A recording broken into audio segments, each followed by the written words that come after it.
கடக ராசிக்கு பிடிச்ச மாதிரி அட்வைஸ் அப்படின்னா, அவங்களுக்கு உபதேசம் எப்படின்னா, ரொம்ப அன்போடையும் பரிவோடையும் அவங்கக்கிட்ட பேசணும்.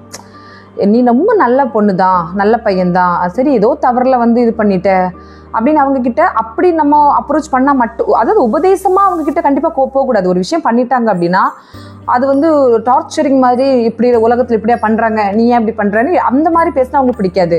நீ ரொம்ப நல்ல பையன்தான், ஆனால் ஒரு சூழ்நிலை ஒன்று அப்படி லாக் பண்ணிடுச்சு, ஒன்றும் பிரச்சனை இல்லை, இதுலேருந்து மீண்டு வந்துடலாம், இது ஒரு விஷயம் இல்லை அப்படின்னு அவங்கள்ட்ட அன்போடையும் பரிவோடையும் அவங்களுடைய கடமை உணர்வுகளை நீங்கள் உணர்த்தி ஒரு விஷயத்த நீங்கள் சொன்னால் அந்த உபதேசம் மட்டும்தான் அவங்க காதில் எட்டும்.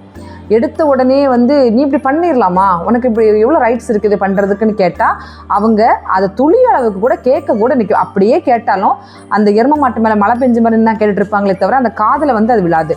ஸோ நம்ம அந்த அட்வைஸை பண்ணும்போது, கடகராசிக்காரங்களுக்கு அட்வைஸ் பண்ணும்போது, ஒரு விஷயம் அட்வைஸ் பண்ணும்போது அவங்கள்ட்ட அன்போடையும் பரிவோடையும் பண்ணிங்கன்னா எவ்வளோ பெரிய விஷயம் அவங்க பண்ணியிருந்தாலும் அதை கண்டிப்பாக ரியலைஸ் பண்ணுவாங்க.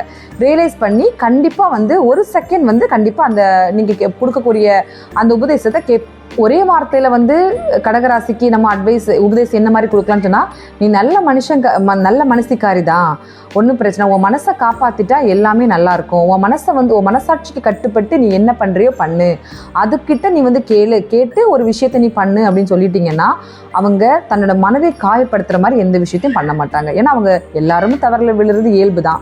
ஸோ அப்படி அவங்க எல்லாருமே தவறில் விழுறது இயல்பு தான்.